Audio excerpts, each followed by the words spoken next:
I'm so honored and grateful, and I really mean this from my heart, to welcome I consider my friend and colleague, Anna Kasparian, who I consider one of the most important journalists, definitely in the country, if not in the world.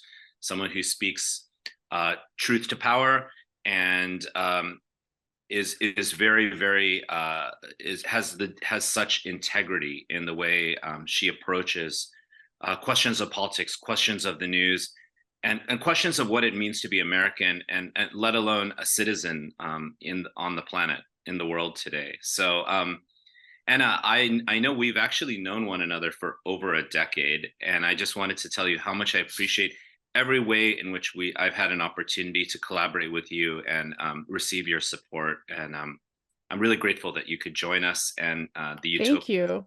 Ramesh, I thank you so much for this introduction. It feels undeserved, but I really appreciate it. It's very kind of you. And it's been an absolute pleasure getting to know you, working with you, and being a friend of yours.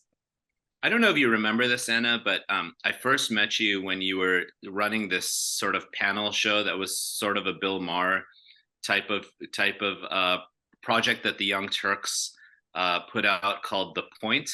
I And remember. oh wow, that's Yeah. amazing. I think Super that was old show. It's like from, I think we wrapped it up in like 2015, 2014 or 2015. Yeah. yeah, yeah. That was and that was a really amazing sort of for me experiment with by the Young Turks to try to support discussions, including amongst those who may not always agree with one another. Because guess what? We're all human beings. We're all different in some ways. Rather and also sort of expand the range of voices in conversation with one another, Mhm. as opposed to I think what is generally on the Bill Maher show at this point, which is sort of right wing to mainstream voices, and rarely really progressive ones. But I've been a huge fan and supporter of the Young Turks. I have the honor of getting to join you all every now and then, doing long interviews, including with you and Cenk Uygur, and I guess I just want to start by asking you about a little bit about your own story, like where you grew up, being Armenian American, and and we've talked about this a little before, just like you and I. Mhm. Um, how you got into journalism, like what got you into journalism, what inspired you to become a journalist and to get to the place where you are today. So I grew up in a working class community in the San Fernando Valley. It's in Los Angeles County, but it's not considered like LA proper, even though it's in LA County. So the town I grew up in is Reseda, California. In fact, my parents still live in the same home and I visit them every Sunday. So, I still get to spend time in my childhood home, which is nice. But, I had a very interesting upbringing in that we were the only Armenian family at the time in that neighborhood. Even today, it mostly consists of Hispanic and Latin American working class individuals. They've had a tremendous impact on my life, how I see the world, and I'm so grateful for that.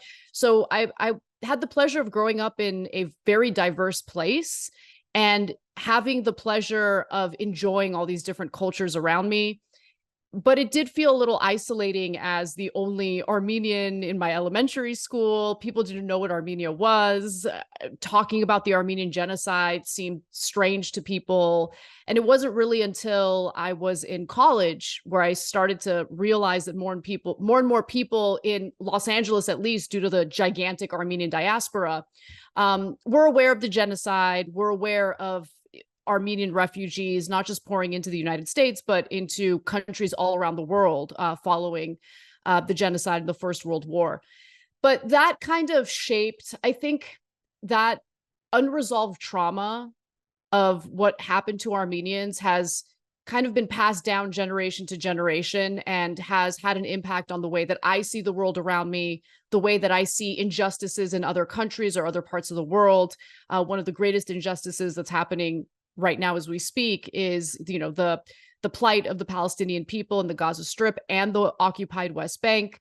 And so since my parents basically gave up everything in their country to come here as refugees, they care deeply about what I did with my life. They did this to give us a better life. So my mom was very much like having conversations with me, even when I was super young and had no idea what I wanted to do as an adult. And when I told her at one point in middle school that I wanted to pursue a career as an actress, she just like shook her head. She's like, no, you're not going to do that. And there was really my upbringing made it clear that I didn't really have a choice in that situation. If she says no, then that means no. They're not going to support that career path. And I'm really glad that she dissuaded me and discouraged me from pursuing acting, because I don't think that would have been the right career for me. And so as we had more and more of those conversations, at one point in middle school, she brought up journalism because she noticed that every Friday night I would just get super excited about watching ABC's 2020, which at the time was hosted by Barbara Walters. I loved it. I was just obsessed with that show, obsessed with the interviews that she would do. And so she brings that up and says, why don't you pursue a career in journalism? And as soon as she said it, something just clicked. And from that moment on, I wanted to pursue, a career, if not as a journalist, at least in the news media as a producer or something. And so I worked really hard and didn't give up. And it's due to my persistence, I ended up finding the right place for me, which is TYT, where I'm an executive producer and host. So were some of the journalists that you most admired and look up to were like Barbara Walters, and who are some of the others, both in the United States and around the world? So it changes. When I was much younger and a little less aware of certain biases and corporate influence, I was definitely a fan of Barbara Walters, Diane Sawyer, Katie Couric, obviously a lot of women, because I saw myself in them, or at least I saw the possibility of growing into a career like theirs. But after the events of 9/11, the tragic terrorist attacks, and then everything that followed in regard to the dismantling of our civil liberties, the preemptive war in Iraq, I really started to question these mainstream voices because they were kind of in lockstep with the powerful. And when I went to journalism school, the education that I received made it clear that the whole point of journalism is to challenge authority. What I saw happening, after 9/11 was just endless numbers of reporters acting as stenographers and simply regurgitating what authority figures in the government were saying. And that led us to a preemptive war in Iraq, where we did not find weapons of mass destruction at all, and caused all sorts of mayhem and bloodshed toward the Iraqi people. So at that point, I started reading the work of people like Matt Taibbi, Glenn Greenwald. And, since then, they've kind of gone in some directions that I don't agree with, but I still value the journalism that they provided at that time. And ultimately, I've come to the conclusion that there really are no heroes. I think it would be a mistake to take any one journalist or any group of journalists and put them on some sort of pedestal as the arbiters of what fair, hard-hitting journalism is. Everyone has their flaws. I've come to realize that I have my own flaws, and I've done some reporting in the past that I deeply regret because I wasn't fully informed of all sides. And I think just having that awareness makes you better at your job and better at ensuring that you're informing the public to the best of your ability without falling prey to certain corporate narratives or partisan narratives that tend to play out in the media more and more, as honestly partisanship becomes a mainstay in the way news gets reported. Yeah, without doubt. And also, I think one thing that's powerful in your story is something that I think all of us Americans and people around the world who live in countries that are countries of immigrants can take note of, which is what makes, in many ways, this country amazing in many ways, despite all of the terrible problems associated with our own hypocrisy and being of empire, quite honestly, are the layers and layers of immigrants that have come through this country, and sort of the values and discipline that our parents held out to us. I mean, I have a very similar story in my sense. I wanted to study art and philosophy, which now I, of course, dabble in. When I was an undergraduate, and my parents were like, "Doctor, engineer, or business." I was like, "Well, Right. I'm not going to like, to be like a Goldman Sachs person." I already knew that at that time, thanks to being into music and being a DJ and stuff at that time. That opened my consciousness. But I was like, I don't know if I want to be a physician because that's a very difficult lifestyle. So I was like, okay, engineer, why not? And now, Mhm. of course, we're all so much more than merely that, right? So thanks to our parents and all the immigrants that do uh, have brought for centuries a certain sense of vitality to this country. So I think that I'm curious, now as we look at journalism, right? And that's sort of something that's really part of this country, but also connected to what occurred when sort of public sphere journalism got more and more eroded. Um, Mhm. has long been the corporatization of journalism, right? Which I think you were just alluding to. So, in a sense, we've known for decades, and we're not even talking about right now, the kind of strange paths that people like Glenn Greenwald and others have taken, Matt Taibbi and so on, in my mind.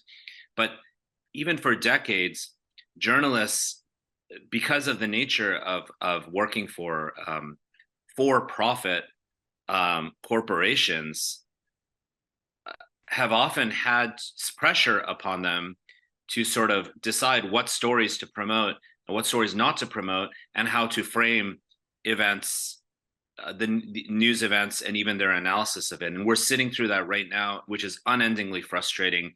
We're witnessing, the slaughter of thousands upon thousands of Palestinian peoples after the slaughter of Jewish brothers and sisters, but to a whole other level, a very asymmetric level, no doubt.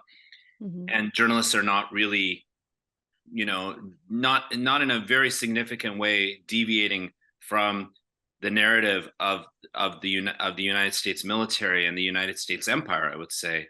And I guess I want And to ask, yeah, and the please. IDF, the Israeli Defense Forces, and Ah, the Israeli government. I do want to say one thing about that before you ask your question. sure. And I don't mean to interrupt you, but I think this is important.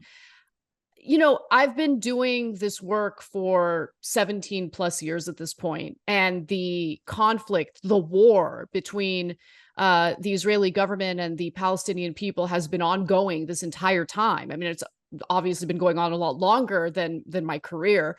But what was fascinating to me this time around was that for a brief moment, for a few weeks at least, following Israel's retaliatory efforts in Gaza, even corporate media couldn't deny the footage and the images that were coming out of Gaza. And you had someone like Jake Tapper on CNN, who himself is Jewish, who himself is very sympathetic to the Israeli government and had a history of basically providing apologia for the criminal, war acts committed by the Israeli government.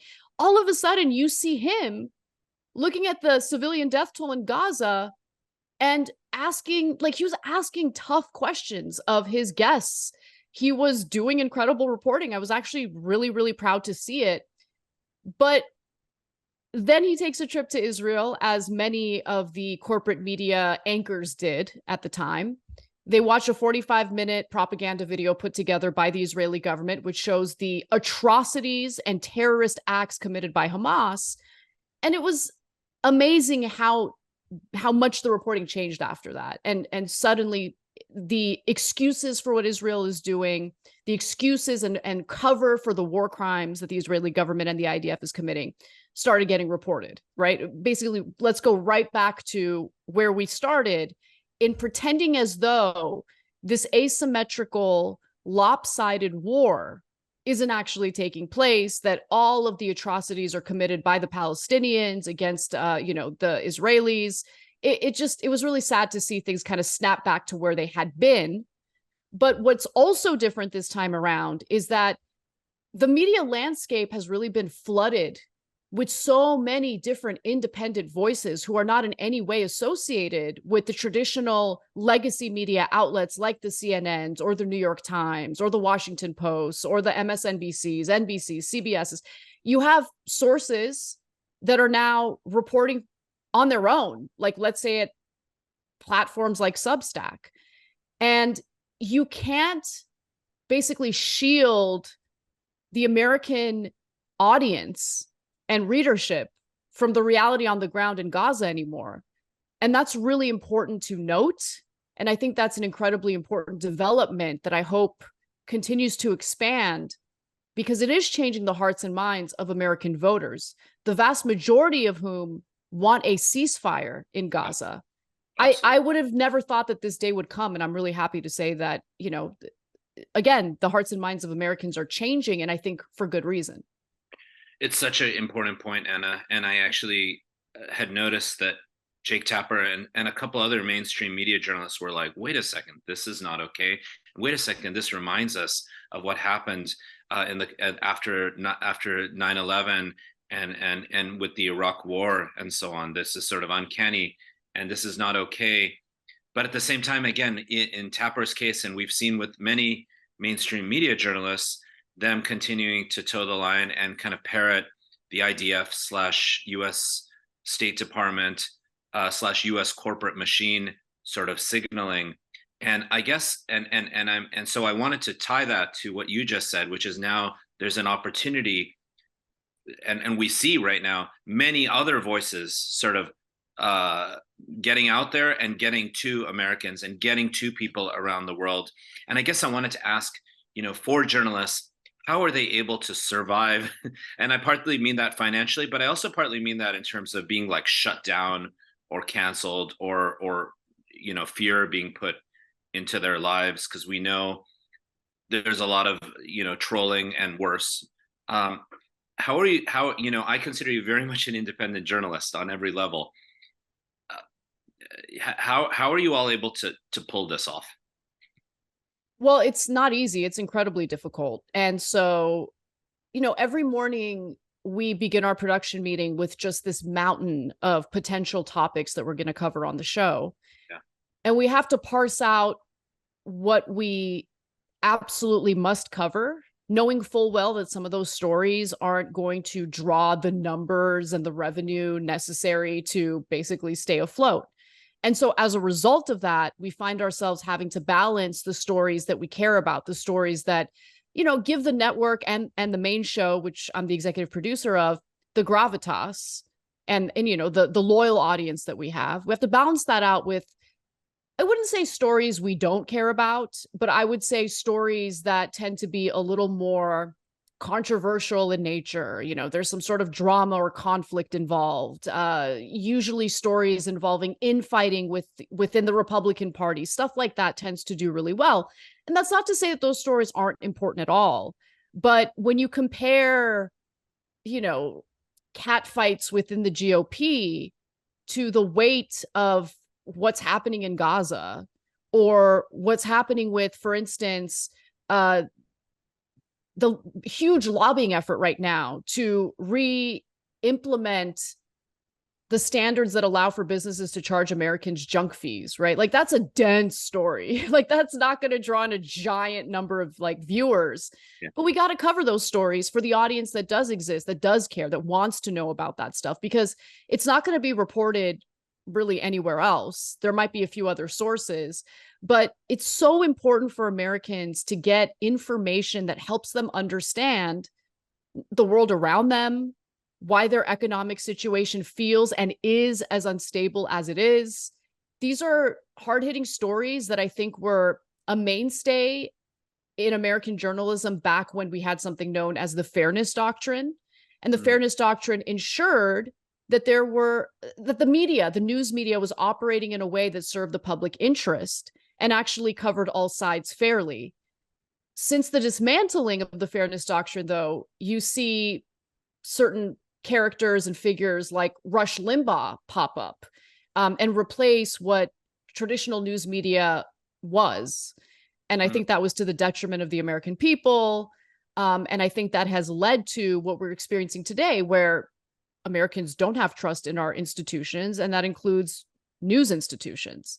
And so they fall prey, unfortunately, in some cases, to nefarious figures pushing out all sorts of weird conspiracy theories. In reality, everything that they're experiencing doesn't need to be explained by a conspiracy theory. It's actually very easy to explain what's happening to Americans right now. It's just that they're not getting that accurate information to them from the legacy media outlets that Americans used to rely on for accurate reporting. And a lot of this is about the privatization of what should be in the commons or part of the public, and private corporate power and extraction that's all about profit or valuation taking over and transgressing on the demos, right, which is the power of voices, of all of our voices, right? And so when as an independent journalist, and specifically in the context of the Young Turks, you all, I know how much, like personally, you have a commitment to democratic accountability, being like a check to power, and doing that kind of public interest, supporting the public interest. And how do you sort of like deal with the economics associated with being an independent media outlet? Because I recall at times, the Young Turks was part of Current TV, which then was part of the Al Jazeera America takeover. Everyone remember that? Maybe not. Right. Sitting here or seeing this. And then I remember also briefly, like it was part of MSNBC. So at the Young Turks, how do you all do this? How do you keep afloat economically? And the other thing I want to say related to it is, having been a friend of all of yours for over a decade, I feel the Young Turks is very much a community. Like I was just hanging out with Jair when I was in the studio, like he's just the best, and John, I saw John, who has a baby, and I just felt like this warmth, and I always feel this sense of community whenever I'm with all of you. And how do you keep that so going? nice.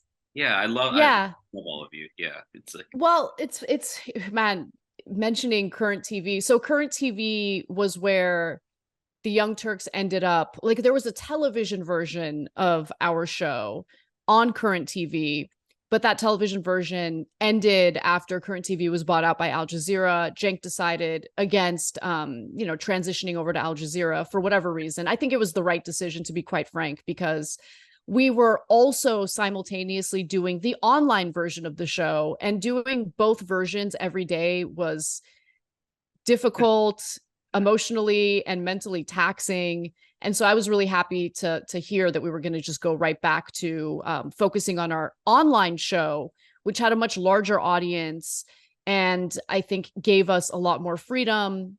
There was less format issues involved. We could do long form segments if we needed to really dive deeper into certain topics. Prior to that, though, the reason why we ended up on Current TV was because there was a campaign to get Cenk Uygur on MSNBC. And sure enough, he did end up on MSNBC. But the problem was, at this time, it was the Obama administration in power. And Cenk was highly critical of the Obama administration for a litany of reasons, one of which had to do with his foreign policy, which really was a continuation and expansion of Bush era foreign policies, which we were vehemently against and very critical of. And so Cenk was told by the head of MSNBC at the time that he needed to get in line and, stop being so critical toward the Obama administration. They had offered him a pretty lucrative contract to do a weekend show, and the understanding was that he would tone down the rhetoric and the critique of the Obama administration. Cenk decided, no, I'm not going to take this deal. I'm not going to be censored or silenced. And so he gave up a $1 million contract in order to be able to speak freely about, how he actually felt and what he was actually seeing in terms of the Obama administration's failures, both economically toward the American people and foreign policy wise, as it pertained to his policies in, the Middle East at the time. And I just had so much admiration for him for doing that. It takes a very strong person to turn down that kind of money. I myself have gotten offers at other networks to make far more than I'm making now, but I just turn them down because I know what it's going to be like working in these environments. I know that, journalists aren't really free to report without their editors coming in and basically taking charge of the narrative to ensure that they're in lockstep with the outlets and, their overall reporting on various issues, be it the economy, the political establishment, or foreign policy. So that was when Current TV, which was founded by Al Gore, decided to give TYT a shot. And that's how we ended up there. But since the purchase of Current TV by Al Jazeera, we've mostly just done online work. We're on live linear programming as well. We're in a bunch of different platforms. And I give the business side of TYT a lot of credit for diversifying the business model, which really has helped keep us afloat. Since we air on so many different platforms, if one platform, for whatever reason, has made some changes, maybe algorithmic changes, it won't affect us to the point where we're no longer able to stay afloat. At the same time, on the production side, we've really had to balance content that we know is going to do poorly just because of the dense material that we're covering or the subject matter we're covering. We have to balance that with stuff that we know is going to perform well revenue-wise in order to stay afloat.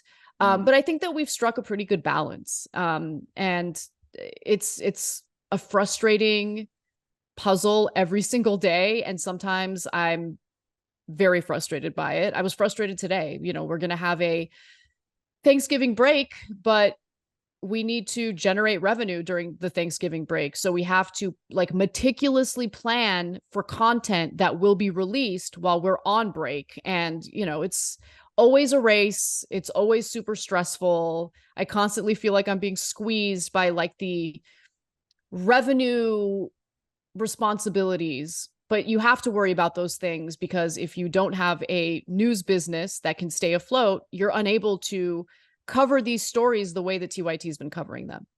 Yeah, and part of it is the integrity that you all have when you do appear on mainstream media or corporate media. I've seen over the years, being like a friend of yours or all of yours, I'll see Cenk. I just saw Cenk on Piers Morgan. I was telling him about it the other day. Whew. And then Crazy. and I've seen you, join CNN many times. I've seen you in dialogue with folks like Ben Shapiro. I saw Cenk in dialogue with someone like Tucker Carlson, and you all maintain integrity in around your views. You're able to be really consistent with what you believe in and what the values you stand for. It feels to me partly because you actually walk the walk with your network itself, which, I want everybody to hear, to note this. The Young Turks is the you please correct me if I don't get this exactly correct, the most watched online news show in the entire world. Did I get that right? I think so. Cenk is going to be very upset with me. I should be better about knowing our numbers, and I'm very bad at self-promotion. So the thing that I hate about the show is live reads. And I think it's obvious that I hate live reads when I have to advertise something. I can't stand it. But yeah, I think we do have a giant audience. We have a giant loyal audience. Yeah. And I think what they respect is that, at least with the main show, I can confidently say that we are willing to give them a side of the story that they don't necessarily want to hear, that might even offend their sensibilities, right? But I've kind of grown to realize that it would be a mistake to just surround yourself with an echo chamber of like-minded individuals who believe like-minded things. I know that during the Black Lives Matter protests, during the coronavirus pandemic, I was definitely surrounding myself with too many people who just agreed with everything I believed. And that shut my perspective down to other things that were happening in the country, other realities, areas, quite honestly, where the right wing even had a point. And I think that it would be a mistake to think oh, the left is always right and the right is always wrong. That's just not true. And I think the stories that I made mistakes in during that period of time makes that abundantly clear. The fact that I had a completely different, perspective on what actually occurred in the Kyle Rittenhouse case, then you look at the video of what actually occurred on the ground, and it was so different from the way the story was initially reported. And so that was a big wake-up call for me. And I had to correct my errors Some portion of the audience hated that and maybe stopped watching like completely after I made those corrections. But to me, showing that I'm willing to make those corrections, showing that I have, enough humility to admit when I'm wrong, helps to build an audience that at least trusts me and knows that even if it's going to be embarrassing for me to admit these flaws and these mistakes, at least I'm being honest with them. And that's the kind of audience that I want to foster. Oh, Anna, you're super real in a way that almost no other journalist I've ever encountered is, right? You show your vulnerability and your subjectivity. And I think that's what makes you quite special and Thank unique, you. actually. And not and almost no journalist I know does that, right? In many ways, they are sort of talking heads that represent particular framings on issues. And one other thing I just wanted to point out to everybody who's listening and watching this is the Young Turks are very globally known as well. You probably have many stories like this. Uh, like a friend of mine who is an iconic punk rock drummer that I know who lives in 50 miles outside of Brussels, who met me in the train station in Brussels last year, was like, "Have you heard of the Young Turks, Ramesh? Like, I watch them all the time." I was like, "Oh, they're actually like friends of mine, and I'm on there sometimes."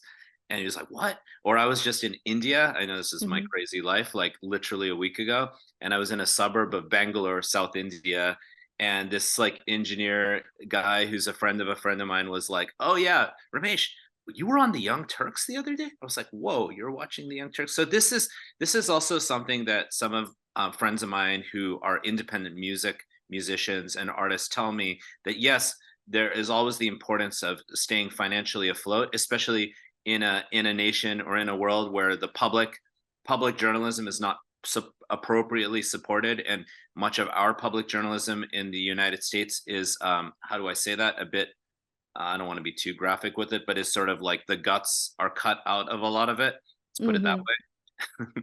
um, Yeah. yeah, and so there's that. There's probably that's that reward of really reaching people all over the place, and that reward of like supporting a global community. Mhm. Yeah, definitely. I remember several years ago, this is like before TYT was even as big as it is today. Cenk and I went to Portugal for something called the Web Summit. That's where I And just was 3 days ago. oh, nice, nice. Yeah. And I was like shocked to see how many times I got recognized in Portugal. I just didn't really expect to have many audience members there. But it was really nice to experience that and to talk to people who feel that shows like ours gives them a voice. And I've been getting a lot of those types of comments from Arabs across the globe, obviously Palestinians who feel that their voices have not been heard and have not been represented accurately in American media. And so I take a lot of pride in that. And to me, that's what makes what I do worth it, which is why if I had to choose, and I've been given this proposition, I've been given this opportunity to choose between making a lot more money, but being censored, or making less money, far less money at TYT, but having the freedom, the editorial freedom to cover the stories that I want to cover and talk about these stories from the perspectives that I think are important. Like that is so incredibly valuable to me. And I think most people in the world want to feel that the work that they do serves a purpose. And they'll even turn away lucrative contracts, lucrative salaries in order to pursue work that actually serves a purpose. And nothing nothing makes me feel more shame than knowing that I have this opportunity and I didn't get stories right. And so I beat myself up a lot about that issue. And I do my best. Everyone's going to make mistakes, so I don't want to pretend as though I'm going to be perfect moving forward. But I have this incredible opportunity, and I don't want to ever squander it by falling prey to any echo chamber that really seeks to serve one side of a story as opposed to representing the reality of what the story is. Absolutely. And what I wanted to ask you about next, which you alluded to really briefly before, is sort of the promise and the pitfalls of journalism now being increased, pretty much almost completely remediated or kind of shape shifted by the internet and by digital platforms, right? So on the one hand, like being an online show means you require having to be online, and that allows you to create your own network.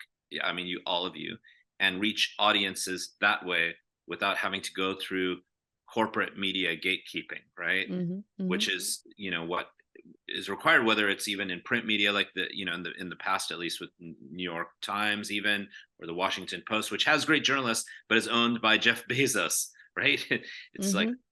and don't get me wrong, like that doesn't mean that all the journalists are corrupted by Bezos, but it does mean that there's a political economy shaping all of it. So the internet, in a sense, and we all remember this, at least I remember this, like, 15 years ago, everyone was like, oh yeah, it's the internet. It's like, they used to use the term Web 2.0. Everybody's voice is part of this internet. Citizen journalism, that was a term we heard a lot, also in relation to current TV and Al Gore's uh, creation of it.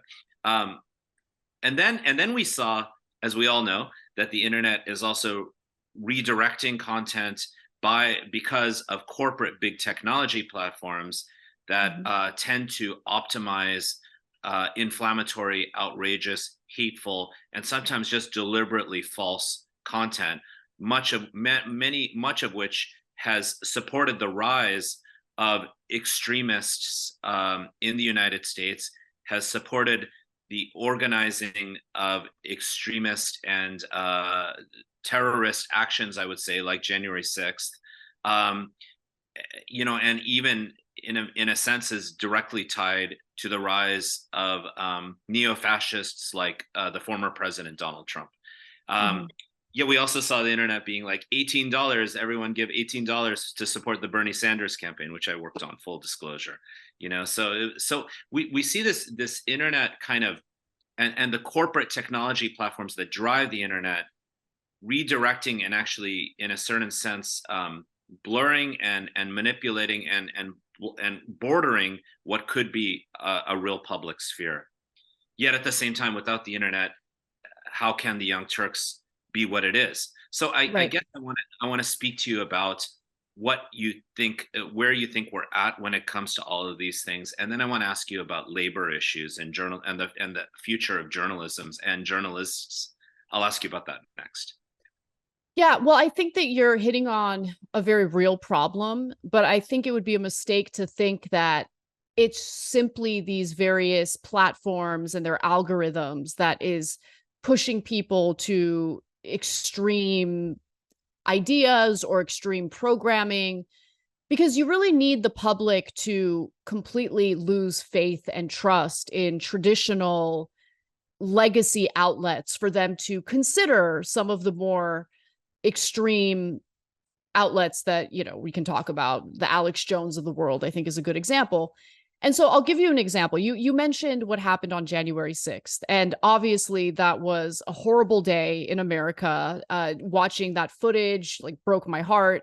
But at the same time, what I think is missing, and this is a perspective that I didn't have until fairly recently, what was missing was the way that, like, a critique.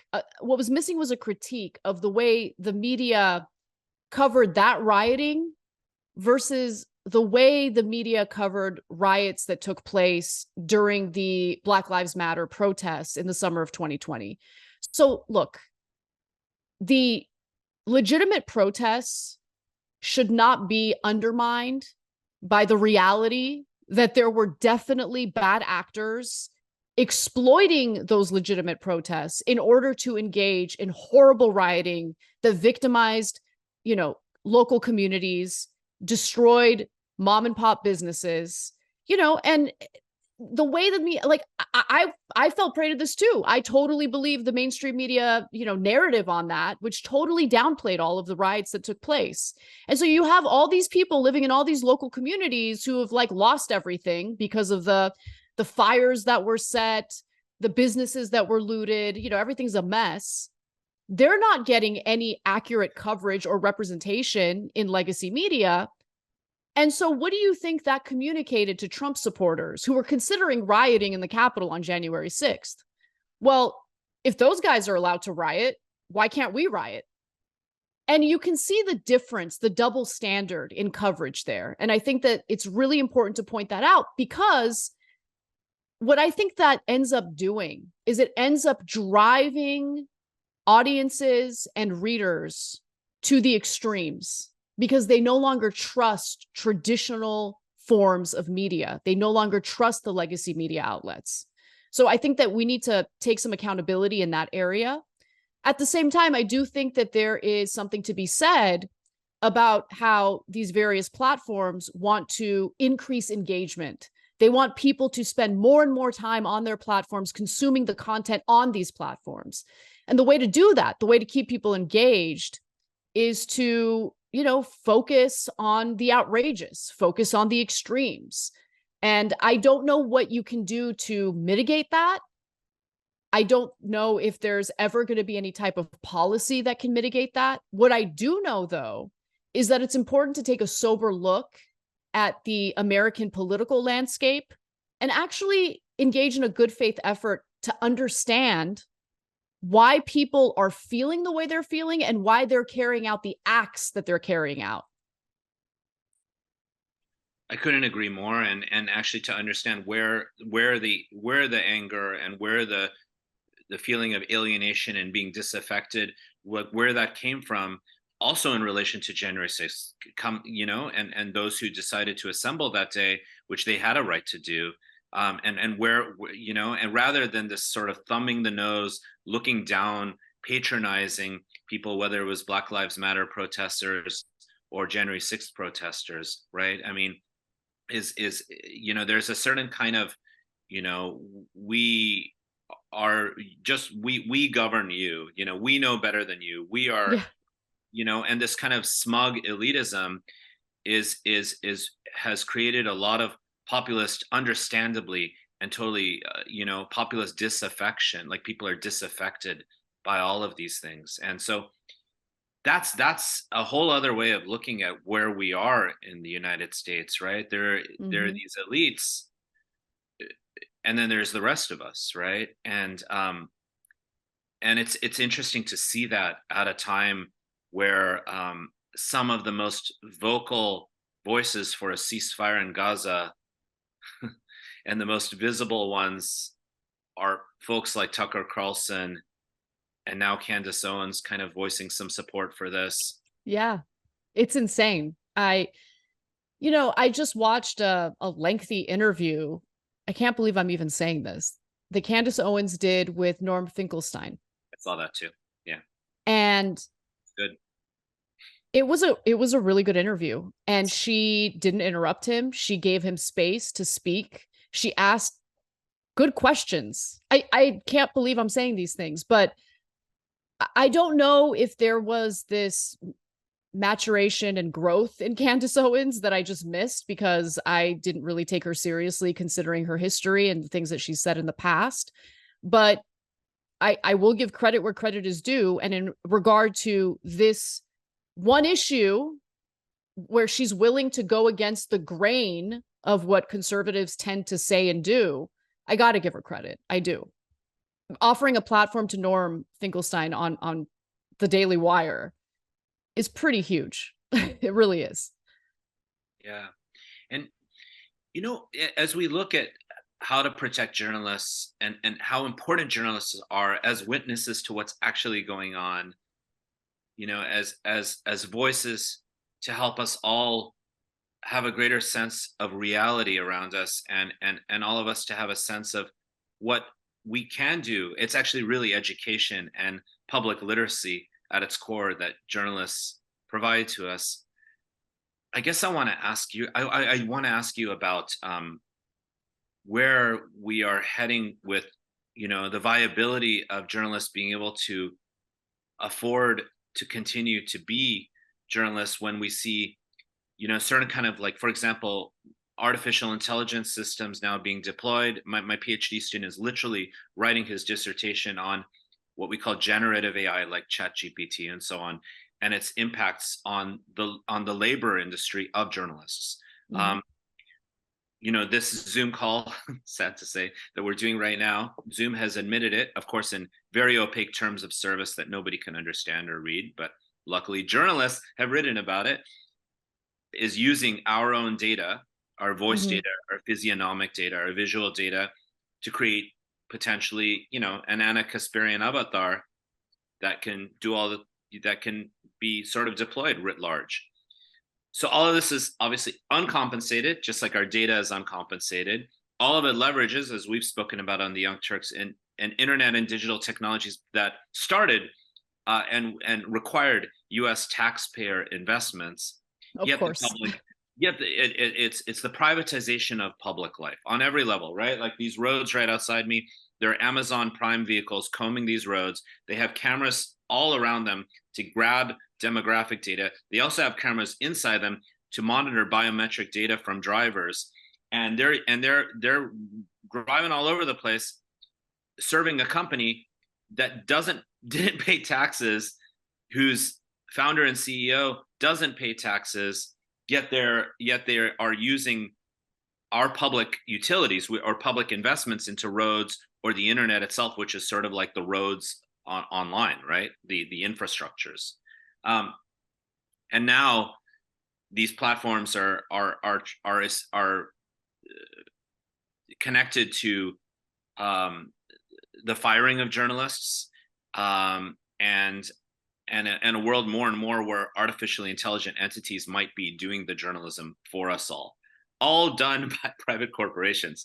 I'm just wondering what you think of that. I know that sounds a little bit like Black Mirror dystopia, but but we're heading in that direction, and I'm concerned about it. I want your thoughts. Well, you should be. You absolutely should be concerned about it. And I don't think it sounds like a Black Mirror dystopia, as if it's just like some made up, like you're being some neurotic person panicking about nothing. Look, this is real. This is reality. And what I would say about it is corporate America, and that includes big tech, is going to do what they're going to do.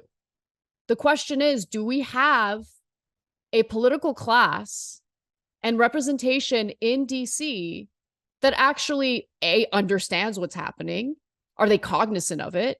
And B, are they willing to do what's necessary to regulate and rein in industries that seek to exploit in any way necessary to maximize their profits?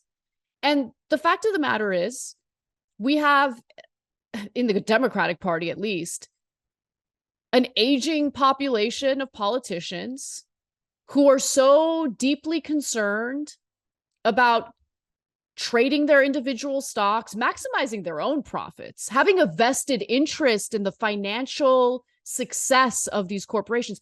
They don't care about us because the system that we're being governed by incentivizes them to not give a damn about us. It incentivizes the absolute worst people to run for government, for public office, for these congressional seats, not to actually represent the constituents they're purporting to want to represent. No. But rather to enrich themselves through campaign donations and, more importantly, through trading individual stocks. That conflict of interest is inherent. It is baked into the system.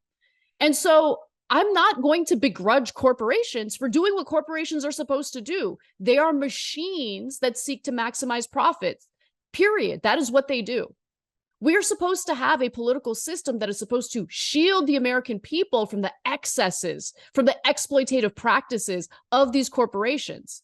But they're not doing that because they have the exact same interests as the very corporations that they're supposed to be reining in. That is the problem here. We do not have a political class that is representing us. That is the biggest problem here. And that is also leading to what we're seeing in people kind of fleeing to the extremes in our political spectrum. They don't trust our politicians. They don't trust our institutions. And who can blame them? Who can blame them? So when we talk about extremism in America, I think it would be a mistake to just pin it on one figure, which is what the media has been doing. They've been pinning it on Donald Trump. And to be sure, Donald Trump is a mercurial person who says incredibly hateful, irresponsible things. that type of rhetoric has unfortunately permeated and seeped into the American consciousness. And it has given people from the dark corners of society permission to spew their vile garbage day in and day out. But it is a mistake, if you ask me, to assume that this all started with Donald Trump, that this is all Donald Trump's fault. No, our institutions have failed us. And we have been calling for deep reforms, robust reforms for quite some time now. And everything is just operating as if it's fine. We don't need reforms. And instead of taking accountability and responsibility for the failures in these institutions, the figures within them are seeking to provide cover for themselves while pinning the blame on others. And I'm just sick of it. And I think it's time to be frank about what's actually going on. Oh, without doubt, without doubt. I mean, in a way, you could see sort of every major political leader, at least in the United States, as a product of a set of forces that kind of conjured him or her up, right? And in a sense, the certain sense of alienation, disaffection, appropriate lack of trust in these sort of smug institutions that themselves and Cenk and you, I know Cenk very directly says this is corruption, Mm-hmm. and and the corruption of these institutions, and then also these forces, the technological ones we discussed, which the ability for the former president to signal and put out content that is able to go highly viral and rile everybody up, and is also a great thing in a certain dystopic sense for mainstream media, who are constantly covering anything and everything he does, and will continue to do that as we head toward this next election, which I want to speak to you about. In a sense, you can see him as a product of these times, right? I mean, and both technologically as well as politically, as well as in terms of this kind of corrupt political economy, this corrupt system. Yeah. So given all that, of course, I want to ask you about where you feel we as progressives are, and I guess I want to say this in a way which is sort of not about fragmentation, right? Like, so when I call myself a progressive, which I do happily, for me that doesn't mean I'm not a brother or sister or like up to someone who has very different political views than me. And what I guess what I'm concerned about is that we've all gotten increasingly camped, Mm. and I've never seen myself that way ever.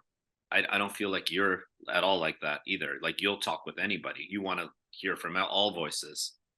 Yet it seems somehow that things have gotten fragmented in the media, including on the online media, right? Everyone Mhm. has to, like, I don't know, we have to, but increasingly there's like niches. Okay, if I want to go progressive, I look at these networks. If I want to go, sort of kind of right populist, I can go to these networks. And in a sense, that perhaps is taking away from the kind of critical need in a democracy for us all to talk with one another, and maybe to do that in a way that's a little more slowed down and respectful with one another.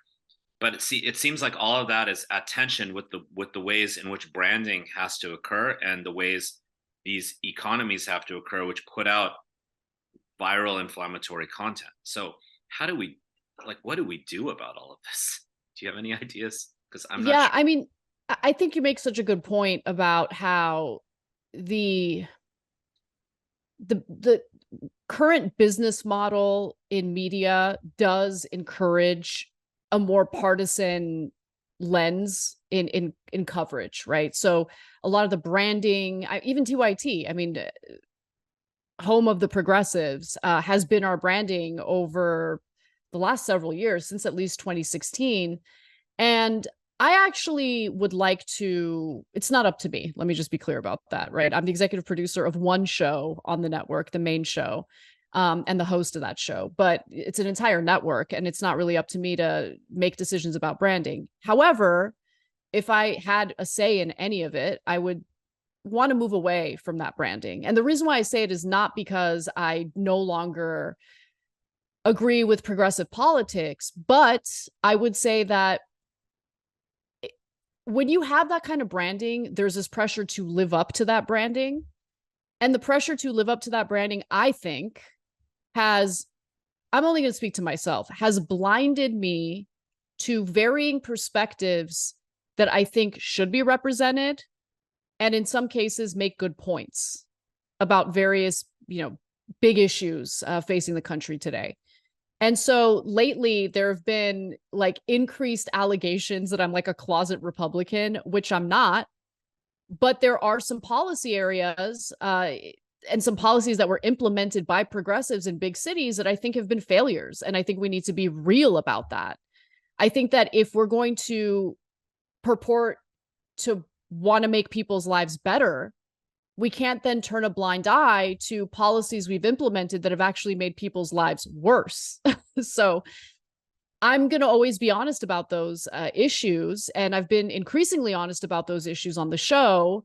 And since I'm really maybe the only progressive calling out these flaws in policy, it's jarring to audience members who think, oh, she's questioning these things because she's actually a grifter, or, which is hilarious because I've been at TYT for 17 plus years. I'm not going anywhere else. Nothing's changed about my pay. I don't have any other deals or anything like that. No, I'm just telling you what you don't want to hear. And you could just decide you don't want to hear it and turn it off, but don't go around accusing me of being a grifter. Actually engage in the arguments I'm making. And if there are flaws in the arguments, I'm all ears. I'm ready to hear it, right? But I think it is a mistake, again, I'm going to say it, to surround yourself with like-minded people who agree with you on everything, because you are purposely shielding yourself from perspectives and realities that would give you a much better, well-rounded view of what's actually happening in the country and in the world.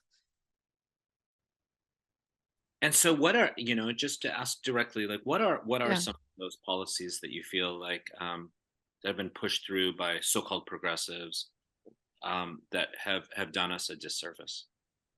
So I can, since I have so much experience with it as a Californian, I can talk about what's been going on in California. So various communities, typically communities that are majority minority communities, Black and brown people living in these parts of town, they have been victimized by some of the criminal justice reform policies that have been rammed through, right? And when I say rammed through, I mean both by the state legislature and also through ballot initiatives. So when we were pursuing criminal justice reform, I want to be clear about what we wanted, okay? We wanted better police training, so reforms within policing, not the abolishing of police, not the abolishment of prisons. California has decided to shut down 2 of its prisons, which has made county prisons overcrowded, which has essentially pressured correctional officers and the administrators running those prisons to release, in a lot of cases, violent offenders way too early. You have bail reform, which has been used so generously that you'll have individuals who have committed 40 plus crimes, many of which are violent crimes, getting booked and then getting released immediately after that. Californians were lied to through a proposition called Prop 47, which made it appear as though our criminal justice system was going to be reformed so non-violent offenders would, have options other than time behind bars to, reform themselves, to rehabilitate themselves. And when I voted yes on that measure, I was under the impression that this had to do with people who got caught with drugs, people who are nonviolent, people who really shouldn't be behind bars. I didn't realize that the state was then going to reclassify all sorts of violent felonies as misdemeanors. And that includes domestic violence, like strangulation. That is considered a misdemeanor in California. They reclassified child sex trafficking as a misdemeanor. And the state legislature basically had several votes to classify it as a felony again. Finally, they did it. But it took several years to reclassify child sex trafficking as a crime deserving of prison time, deserving of a felony charge. And you also have to keep in mind that the way our criminal justice system works, oftentimes prosecutors will have the defendant plead out. And so if a violent crime is reclassified as a misdemeanor, and then they're able to, take a plea deal on that misdemeanor, they're probably not going to serve any time behind bars for something that used to be considered a serious felony, a violent crime. And you look at what's happening with these smash and grabs, the organized crimes that engage in these smash and grabs. You have stores shutting down all across the country, but mostly in communities that were already down to one grocery store, for instance. So we're turning various, vulnerable communities into food deserts. And so I just fail to understand how these policies make people's lives better. If you read the polling and you listen to the African American communities living in these cities, they want change and they don't like these policies. But you have a lot of privileged white people living in gated communities calling the shots and pretending as though the reality on the ground is not the reality on the ground. And it's a lie. And it makes me really angry to see it. And I don't want to associate with that because I want to live in a fact-based society that actually seeks to make people's lives better, not worse.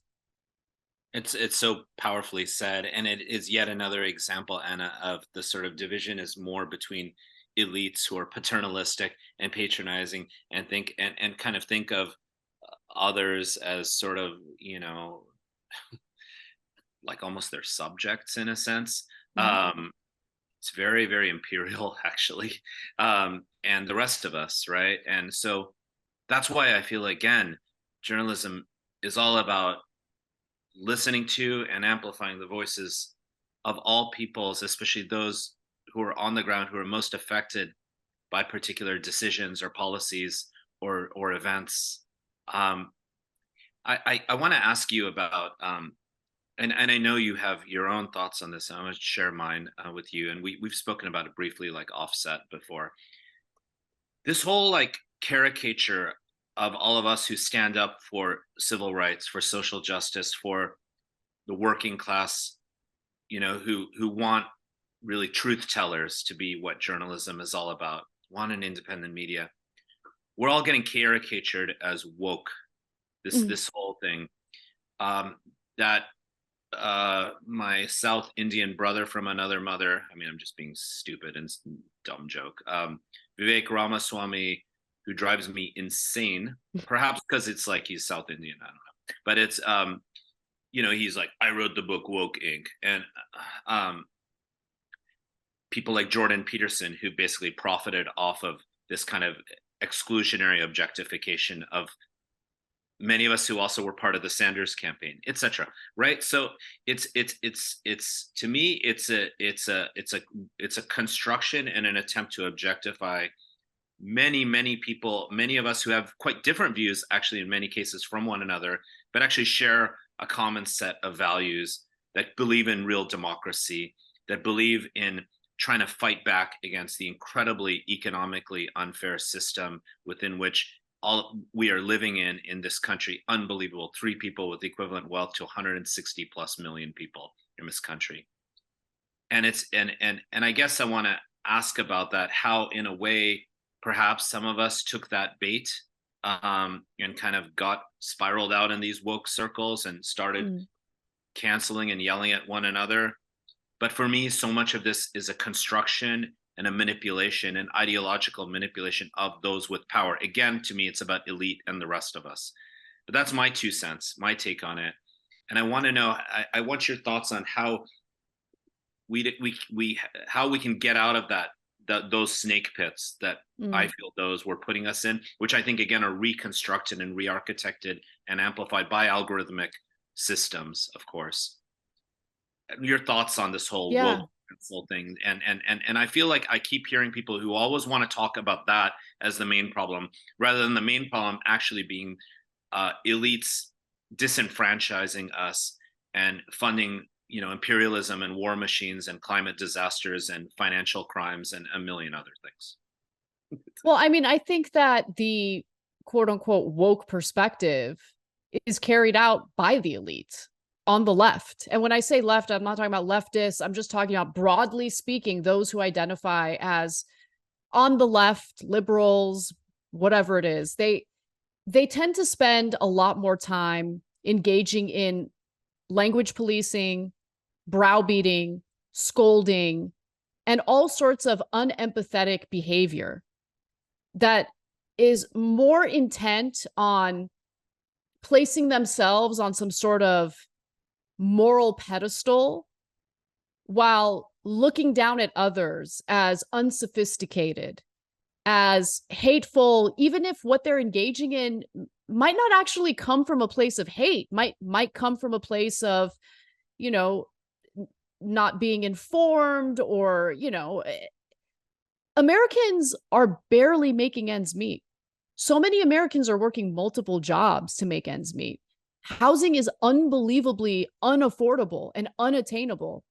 They don't have time to sit around and check what the appropriate, acceptable rhetoric or language is when you're referring to an issue or a group of people. And when I say that, I'm mostly referring to the language changes that I don't even know how it starts. I don't even know who the deciders are. But, the Latinx thing is a good example of what I'm talking about. The Latino community doesn't like it. They didn't ask for it. And polling indicates that they hate it. But for several years, even to today, you'll have some, Democratic politicians insist on using Latinx and insist on others using Latinx because they're concerned about using gendered language and offending others. Okay, how about we actually have a conversation about improving our healthcare system so our transgendered brothers and sisters get the medical care that they need? I would venture to say that that's far more effective in improving people's lives than constantly obsessing over browbeating others for not using the, in your mind, appropriate terminology. And so I think that these issues provide fodder for the bad actors on the right who want to make their entire political campaigns on, anti-wokeism. But I don't think anti-wokeism is even enough to persuade American voters to back them, because that's really what Ron DeSantis decided to lean into for his presidential campaign, and it hasn't worked out well for him. Not at all, because he comes across as so disingenuous. And there are these grifters on well, maybe that wasn't nice, kind of me to say, unempathetic. So there are these folks who I have skepticism around, who are like claim to be intellectuals, who are kind of perpetuating this sort of on the right wing, this kind of, everybody from Peterson to John McWhorter to others. And it honestly drives me crazy. And when I see them on the Bill Maher show and other kinds of very, very highly visible platforms, it upsets me. But the fact that some of us have also, some people who claim to be all about working peoples and all these other, issues, grassroots issues, have also become so-called puppeteers is an issue. So I guess yeah, please go ahead. Sorry, I did not to interject, but you mentioned John McWhorter, and I actually read his latest book, and I read it knowing that it was likely going to make me uncomfortable, but I've really been seeking to, in good faith, understand where people I disagree with are coming from and what their arguments really are. And I'm happy I read his book, because I do think he makes a cogent point. I think he makes an interesting point that I myself am now far more cognizant of in the way that I cover certain stories, because the way that the Black community is talked about and covered in the media is so disempowering and patronizing toward Black Americans. And I didn't even realize how patronizing it is and how disempowering it is. And so that's really the point that he's trying to make. And I think that there's a lot of truth to what he's saying, especially when you look at specific examples of public schools, for instance. The Culver public school system, Culver City public school system here in Los Angeles, has decided to do away with their honor roll classes because they didn't have enough Latino students enrolling in them. And I think that's no, you don't just lower standards.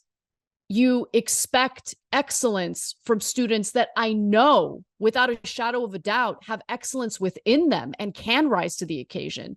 They need to feel that the adults in the room believe in them and want to help them rise to the occasion. You get what I'm saying? And so that's really the heart of what he made, at least in that book. I can't really speak to the entirety of John McWhorter's work, but the reason why I bring that up and the reason why I respond to you bringing up John McWhorter is because even among those we tend to disagree with, sometimes there are really good points made that we should be open to, receptive to, that we should analyze and really think about.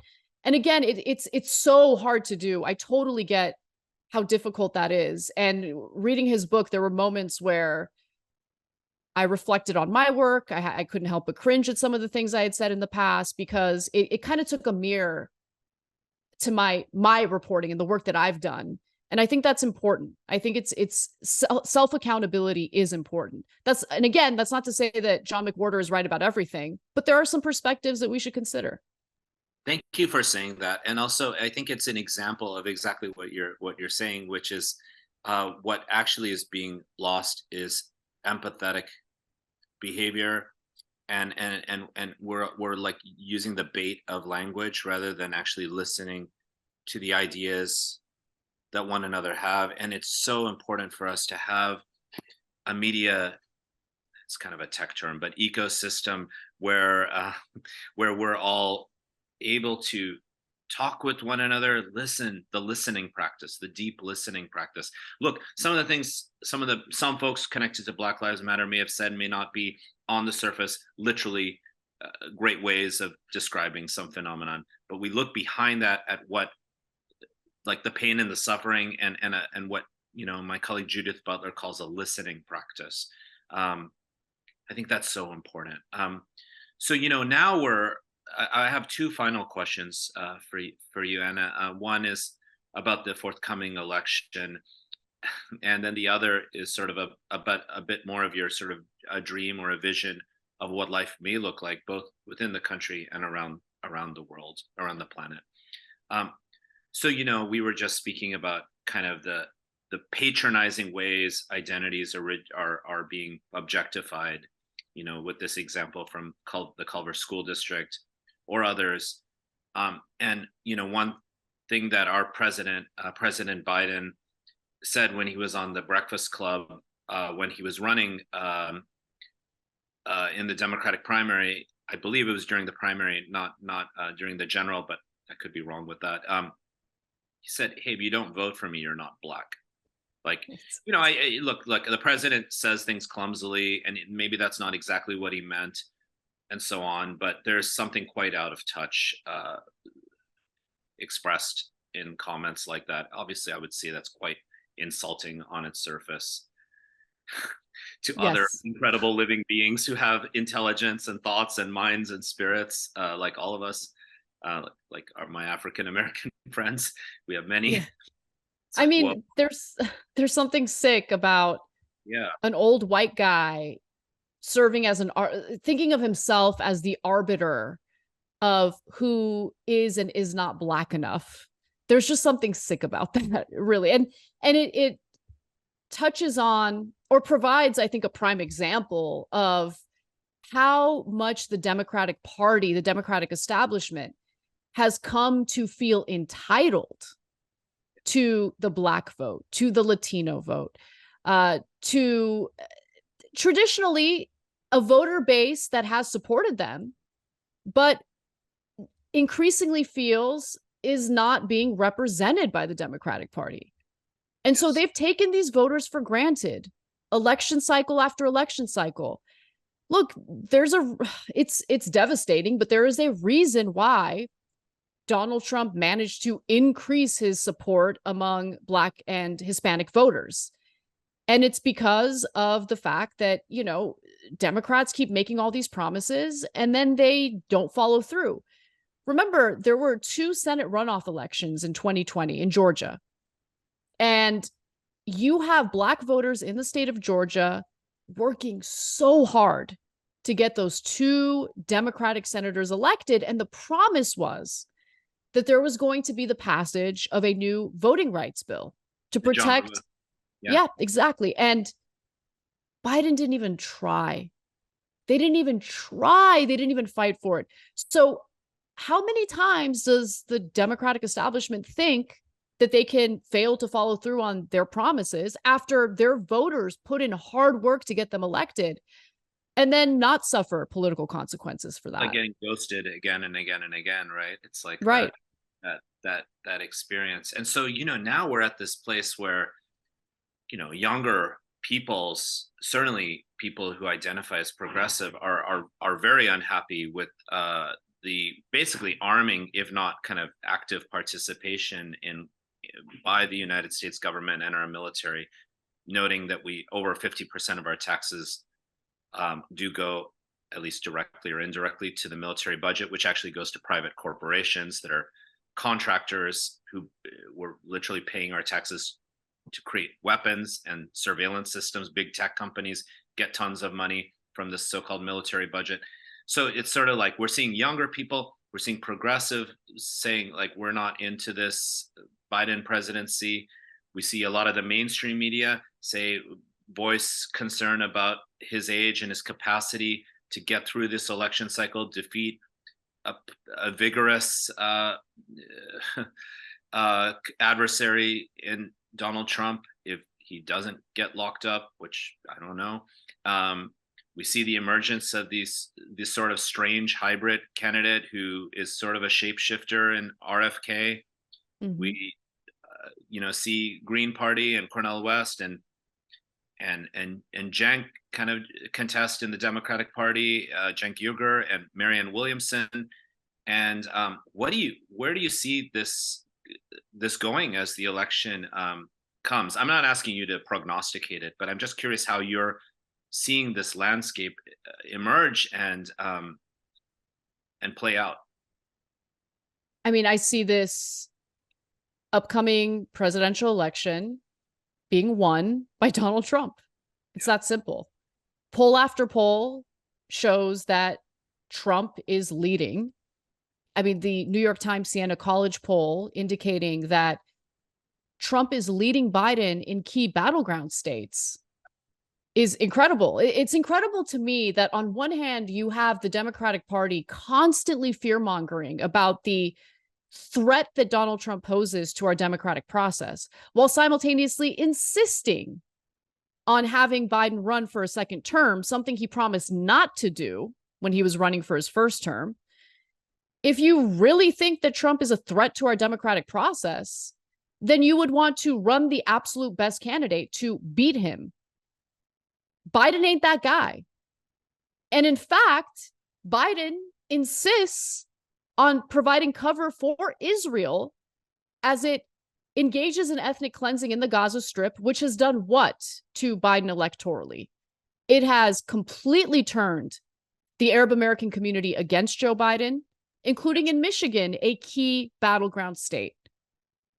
I mean, it is amazing how far our politicians are willing to go, even to spite themselves, in order to provide cover for whatever Israel wants to do, regardless of how far right the government of Israel is. Like, it is amazing to me. It really is. But that's where I see things going. And I think that Joe Biden is just disgustingly selfish. He's a narcissist, an egomaniac who would rather sell out the future of the American people just to get another shot at a second term, just so his legacy looks a little better in his mind. But I would venture to say that he hasn't even considered what his legacy would look like if and when he loses. But he's willing to take that risk because he's a narcissist, and it's disgusting. It seems like the main talking point that the DNC is putting out, which is, is not even having a fair or open set of primaries where someone like Marianne Williamson could actually be in, or Cenk could actually be in dialogue with Biden, is that the only talking point I see circulating is that Trump is an existential threat, whatever that means. Well, then they need to act like it. They should act like it. They're not acting like it. And what about RFK? I mean, who's now getting a lot of support, especially once he decided to go outside of the Democratic Party, because his views didn't seem very, at least, progressive, in my opinion. No, I've got no interest in RFK. He doesn't look. There is a reason why his running as an independent, as opposed to a Democrat, has ended up pulling votes away from Trump instead of Biden. There's a reason why. And so I personally wouldn't feel represented by RFK Jr. I certainly wouldn't feel represented by a second Trump presidency. And I haven't felt represented by Joe Biden. He is so incredibly defiant in his support for the ethnic cleansing of Palestinians in Gaza. It's disgusting.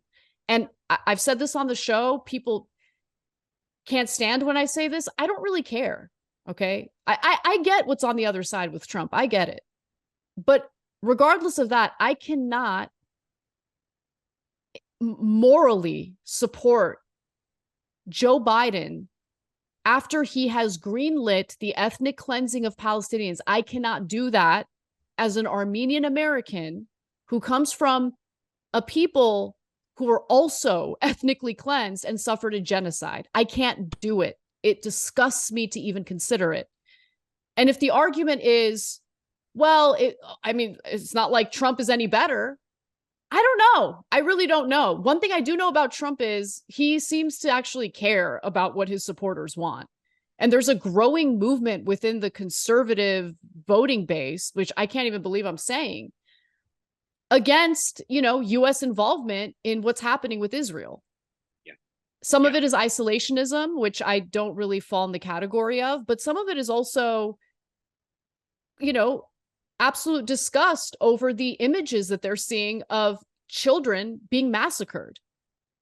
There actually are, conservatives who are genuine and sincere in wanting to be pro-life. And so they're not hypocrites. If they genuinely see themselves as pro-life figures in the United States, they're pro-life when it comes to what's happening to Palestinian children as well. So I don't know what Trump would do. I do know what Biden's doing, and Biden is just falling into the default position of supporting the Israeli government, regardless of what they're carrying out and regardless of how far right their government happens to be. It's a really interesting thing I see all around the world. The United States is a very, very complex nation with lots of different voices, lots of different kinds of communities. And as you at the Young Turks, you all at the Young Turks and others have pointed out, actually, generally speaking, if you polled the American public on various issues, and those were the things we actually implemented, it would be a so-called progressive agenda. It may not be that everything that some people who identify as progressives occur, but that's life, right? Like, we live in a polity where we have to come together around issues. Yet somehow our politicians don't seem to reflect those viewpoints at all. And, some folks like Dr. Cornel West, who I personally have a lot of affection for, has said we either get civil war or World War III, which is a bit of very inflammatory way of putting it, or a sensationalist way of putting it. But at the same time, it's sort of like, why are our politicians why do we have such poor options when it comes to this election, given that our country actually is so much more and so much better than these folks? I feel like you kind of answered that question, but if you wanted to add anything to what I just said, please. I just really do think the system incentivizes the worst people to run for office. And I say that because running for public office is very expensive. So, when it comes to the haves and have-nots, obviously the have-nots are discouraged, rightfully so, because of the cost of running for office in running. And I don't say rightfully so because I agree with the system. I think the system needs to be dismantled. I think we need to take money out of politics. We need to make illegal members of Congress trading individual stocks. And we need to create a political system that is much more friendly to people who are not privileged, who are not wealthy, who actually want to serve as public servants, to be able to do so. And we just don't have that system right now. And as a result, you look at the political landscape and the quality of politicians out there. And, who would replace Biden in running for the 2024 presidential election? The names I've heard are Gavin Newsom, disaster, absolute unmitigated disaster for a number of different reasons. But please, if the audience is at all, curious, check out the reporting that I did about how he handled, the campfire in California that happened in 2018, and how he provided cover for the utility company that started that fire and destroyed so many lives, started many fires, PG&E. I mean, I Gavin remember. Newsom is in bed with them, has provided cover for them, has bailed them out. Absolutely disgusting. They're still victims of that campfire in California, living in tents on their property because they still haven't gotten the compensation for what PG&E did to them in their lives. Five And plus years. Gavin Newsom made that possible. He's disgusting. So yeah, I just think that our system does not incentivize the right people to run for public office, and we're going to keep running into this issue until we reform the way our system works. And that doesn't mean dismantling our institutions. That means looking at the flaws within the system and fixing those flaws, namely money in politics and the ability for members of Congress to trade individual stocks. I think that's like the heart of a lot of our issues. Amazing. So just final question for you, and you took us right there, which is sort of like, this podcast is called Utopias, not because we're necessarily believe that utopias are real, but it's what I'm getting at with the name of the podcast is, you know, what kind of world or nation or planet do we aspire toward, and how do we start to get there? And that's really why the podcast is called what it is. So I'll leave that question with you for anything else you want to share with our audience. Both on a global planetary level in the United States. What's the kind of world that you wish for us to get more toward, including with respect to journalism, and how do we even start to get there? And you've already given us so much around this question. So. The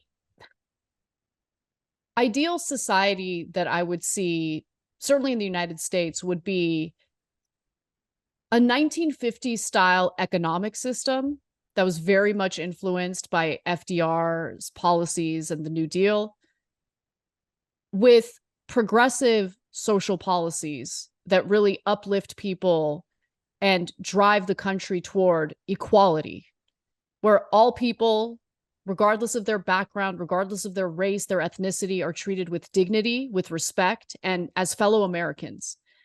I so deeply want to feel pride in my country, feel connection with the people in this country, regardless of what their political, persuasions are.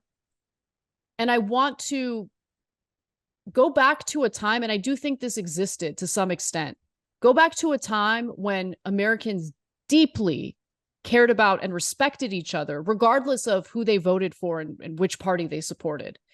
Things have gotten so polarized, so hateful, so angry. And I know that I have no control over the actions of others or the behavior of others. But over the last, I would say, year and a half, 2 years, I've really taken stock of my own behavior and thought of ways to